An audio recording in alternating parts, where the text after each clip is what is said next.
next speaker is Allan Goldberg, professor of sociology at the University of Wisconsin in Madison. He is the author of Citizens and Paupers, Relief, Rights and Race, from the Freedmen's Bureau to Warfare, University of Chicago Press, 2008. And he is now working on a new book that compares portrayals of Jews and Judaism in sociological theory from the mid-19th century to the early 20th century. Thank you. It's a pleasure to have you.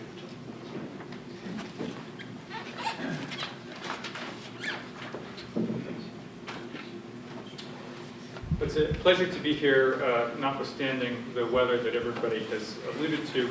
I would like to thank the Center for Holocaust and Genocide Studies at the University of Minnesota for the opportunity to participate in today's proceedings, and Professor Baer in particular for kindly inviting me to speak today about how classical sociological theories of anti-Semitism might enhance our understanding of its contemporary manifestations.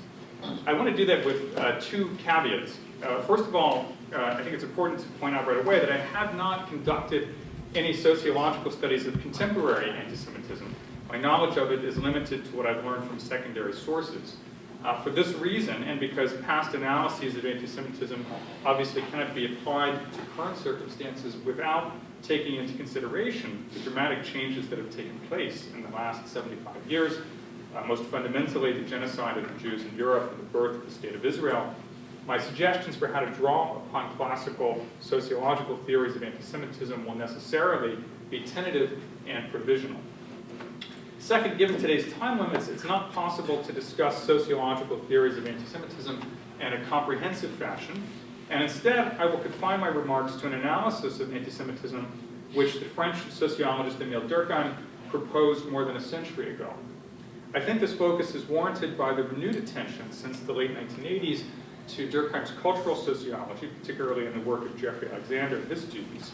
However, I want to emphasize that I don't mean to promote a sectarian approach to understanding anti-Semitism. I myself am theoretically eclectic, and I don't think much is to be gained by rehashing the stale and tired opposition that is still sometimes drawn in sociology between Marxian materialism and Emile Durkheim's symbolic approach. Much more fruitful, it seems to me, is the effort to draw upon and integrate insights from both of these traditions, as the sociologists Pierre Bourdieu and Louis Leconte, among others, have tried to do, and to bring both of those traditions to bear on contemporary anti-Semitism. Durkheim formulated his brief but suggestive analysis of fin de siècle anti-Semitism in the midst of the Dreyfus affair, in which he was involved as an active Dreyfusard. He began his analysis of anti-Semitism by distinguishing its French variant from its German and Russian manifestations at the time. Durkheim did not mean to suggest that the anti-Semitism displayed in the Dreyfus affair was unprecedented in France. He knew better. Rather, his point was that there was cross-national variation in the form that anti-Semitism took. His language suggested an analogy to disease. What he called the acute anti-Semitism of France commenced suddenly and rose sharply, but it ran a short course, or so he hoped, while the chronic anti-Semitism of Germany and Russia recurred more frequently and had a longer duration. Durkheim reasoned that anti-Semitism in France therefore arose from different causes and required a different kind of explanation. According to Durkheim, the primary cause of France's acute anti-Semitism was a pathological dearth of moral and social regulation, a condition which he termed ennemi. He located the origins of this condition in economic restructuring, but also in contingent historical events. In the sphere of trade and industry, he argued, where ennemi was in a chronic state, in his own words, it was best understood as an abnormal form of the modern social division of labor. But ennemi could also take an acute form. It appeared, he wrote, in intermittent spurts whenever society was disturbed by some painful crisis or by abrupt transitions, and thus rendered momentarily incapable of exercising moral regulation over its members. Durkheim suggested that France's military defeat in 1870, for instance, resulted in an acute rise in ennemi. The Jews, Durkheim wrote, were blamed for France's defeats, and when society suffers, it needs someone to blame, someone upon whom to avenge itself for its disappointments. And those persons whom opinion already disfavors are naturally singled out for this role. It is the pariahs who serve as expiatory victims. Durkheim went beyond this familiar scapegoat theory of anti-Semitism, however, by incorporating it into his broader understanding of how groups and communities are held together. In Durkheim's view, anti-Semitism strengthens solidarity by uniting society around hatred of the Jew. Under ordinary conditions, there was no need for such pathological sources of solidarity, but during social crises, anti-Semitism arose as a substitute for normal but temporarily weakened or missing forms of social solidarity. These effects could be better understood by way of an analogy. Anti-Semitism alleviated enemy by fulfilling the role that Durkheim would later ascribe to expiatory rites in his book, The Elementary Forms of Religious Life. As expiatory victims, Jews personified society's collective misfortune. For the anti-Semite, they were, and this is Durkheim's language from Elementary Forms, they were evil and impure powers, bringers of disorder, causes of death and sickness, instigators of sacrilege, unquote. So in a way, Durkheim saw them functioning as a kind of anti-totem. We've heard already a little bit about taboos, so I'm going to talk to you a little bit about totems. So it's sort of an inverse of the totem in his analysis in Elementary Forms. Now in reality, of course, the Jews were not the source of society's distress. They were only imagined to be so. Nevertheless, anti-Semitism, like all expiatory rites, had real effects. That's what Durkheim emphasized. It united the group by renewing and intensifying collective sentiments. As a result, Durkheim wrote, one is reassured, one takes greater courage, and subjectively, everything happens as if the rite really had set aside the danger that was feared. As Durkheim himself acknowledged, his remarks about anti-Semitism were only a preliminary and tentative first step toward its elucidation. To develop a full-fledged Durkheimian sociology or neo-Durkheimian sociology of anti-Semitism, one would need to address at least 5 limitations of his original analysis. First of all, while Durkheim's attempt to develop a morphology of anti-Semitism was a distinctive and potentially valuable contribution, his writing focuses almost entirely on its acute form. Durkheim made little effort to analyze the chronic form of anti-Semitism, nor did he provide a systematic and sustained comparison of the two forms in terms of their causes, functions, and remedies. Second, in his study of suicide, Durkheim made a careful distinction between social integration on the one hand and social regulation on the other hand. By combining these two dimensions of social order, he was able to develop a fourfold typology of suicide. In contrast, his analysis of anti-Semitism is formulated entirely in terms of social regulation. The relationship between anti-Semitism and social integration is thus left unclear. By incorporating social integration into his analysis of anti-Semitism, it would perhaps be possible to develop a more complex typology of this phenomenon as well. Third, Durkheim's theory of anti-Semitism rests in part on the familiar scapegoat thesis, as I noted a moment ago, but he did not adequately explain why the Jews were selected for this role. As the sociologist William Brustein has pointed out in his comparative study of anti-Semitism in Europe from 1870 to 1939, the scapegoat thesis fails to inform us why Jews, rather than other minorities, became scapegoats for national distress, or why, in certain societies where Jews were present, other groups served as scapegoats. Such an explanation is needed to complete Durkheim's analysis. Fourth, Durkheim was usually careful to distinguish the causes of social phenomena from their functions. Because our need for things cannot by itself produce them, he noted, the function of a social phenomenon does not explain its origins. However, in his analysis of anti-Semitism, Durkheim appears to have violated his own sociological method by muddling together its cause and function. He seemed to suggest that anti-Semitism arose in order to restore social solidarity and unite society around hatred of the Jew. To refine and complete Durkheim's analysis, one would need to provide a causal explanation of the origins of anti-Semitism to separate it clearly from Durkheim's analysis of the function it fulfills, in much the same way that he separated the causes and function of the division of labor. And fifth, Durkheim's analysis of anti-Semitism made little use of the analytical tools that he later developed to investigate symbolic structures and processes in the modern world. These tools were a product of Durkheim's growing interest in religion, which he saw as the sort of germ cell for all social institutions, but also as a model for understanding other kinds of, not necessarily religious, but other kinds of cultural and symbolic formations. In the elementary forms of religious life, Durkheim suggested that religious beliefs, and by extension other cultural formations, are organized according to a binary logic.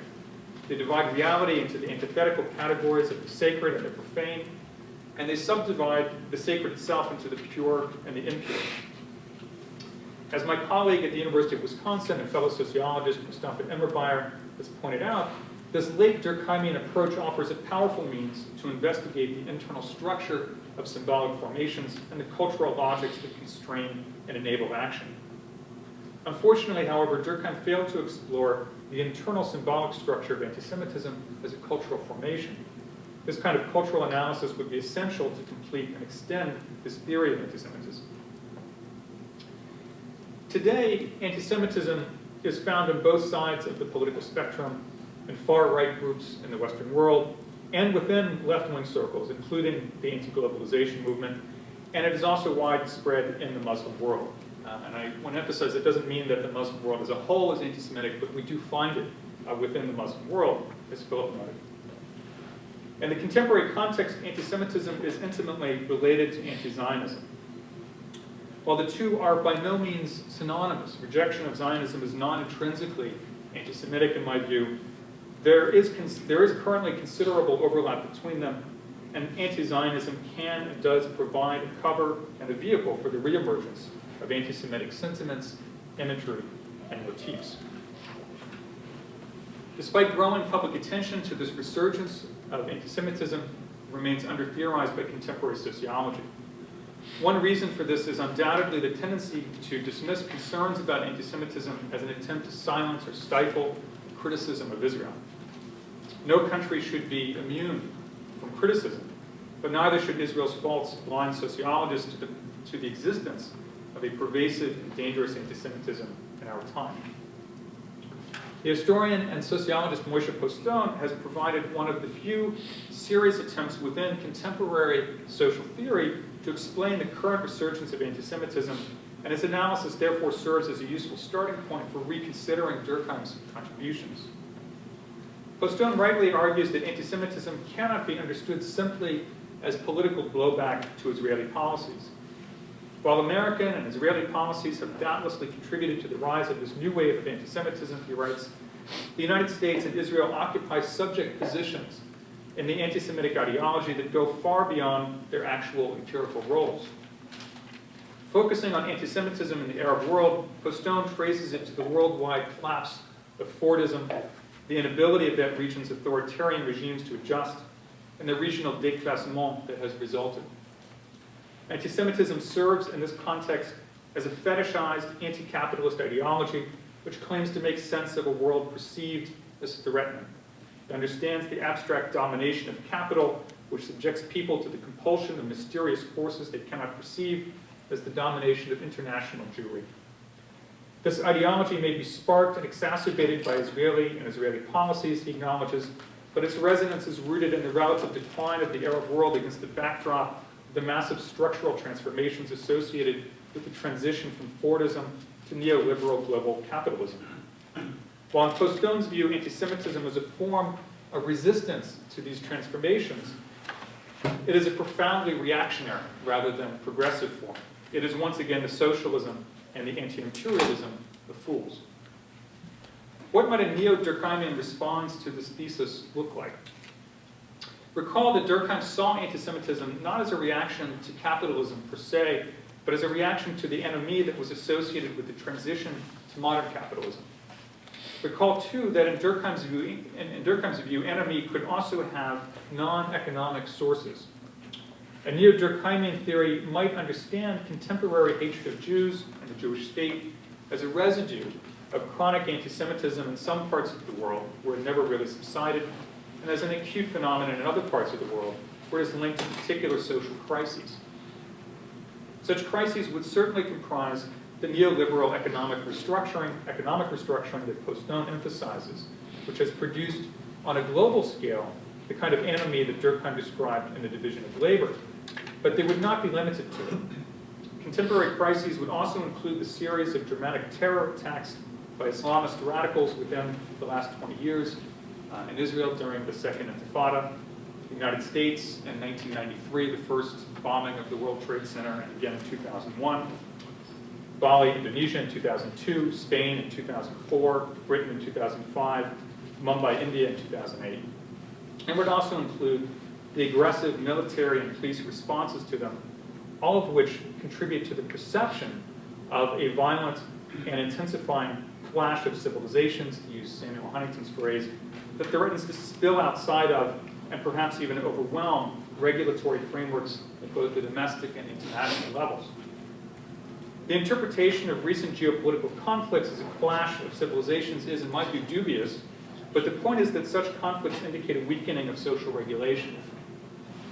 In 2004, sociologists Albert Bergeson and Omar Lizardo suggested that recent international terrorism was associated with a weakening of US economic hegemony, which had formed the basis of an American peace during the Cold War, and America's subsequent defensive maneuvering, in their words, to maintain militarily what implicitly was guaranteed previously through economic hegemony. If their analysis is correct, it would account for the rise in global enemy and link the economic and geopolitical crises I just mentioned. In this context of global enemy, where it is feared that the law of the strongest will prevail, the Jewish state and the international lobby that is said to promote its interests, which we can see as the contemporary equivalent of the Jewish syndicate denounced by the anti-Dreyfusards, are held responsible. As French diplomat Daniel Bernard reportedly put it in 2001, the current troubles in the world were all because of that shitty little country Israel. Why, he added, should the world be in danger of World War III? Because of those people. In this context, it is worth recalling the rumors spread by Arab and Iranian media that Israel was responsible for the destruction of the World Trade Center in 2001. Malaysian Prime Minister Mahathir Mohamed's remarks in 2003 that the Jews rule the world by proxy and get others to fight and die for them. And the similar, but apparently more respectable allegation that the Israel lobby was to blame for the US invasion of Iraq in 2003. From a Durkheimian perspective, the scapegoating serves to restore social solidarity, albeit in a pathological way, at three levels. The global level, where it is believed that the dissolution of Israel as a Jewish state would cleanse the Middle East of a foreign and polluting element, and thus bring about harmonious and peaceful relations between the Muslim world and the West. At the regional level, where it helps to unify an otherwise heterogeneous Muslim world, and at the same time to construct an equally heterogeneous Europe in post-nationalist terms as the progressive and civil antithesis to a putatively backward and anti-civil Jewish nationalism. And lastly, at the political ideological level, where it serves to unify an extreme left, and I distinguish between the extreme left and the left more broadly, in which I include myself, serves to unify an extreme left bereft since the end of the Cold War of the ideologies that once gave it coherence, while brokering alliances between the extreme left and Islamist groups, as for example, we've seen with the Respect Party in the UK. A Durkheimian perspective suggests that ultimately such scapegoating will only add to human suffering without addressing the underlying causes of today's global enemy. Indeed, it diverts attention from the difficult but vital task of building effective regulatory institutions that can moderate political conflict, introduce more justice into economic relations, deepen and spread human rights, and thereby promote greater and less pathological forms of social solidarity. Sociological theory, as Durkheim recognized, is no substitute for this practical work. However, if Durkheim's ideas continue to provide some insight today, then perhaps they may at least be of value in helping, to echo his words, reasonable people to struggle victoriously against public madness once again. Thank you.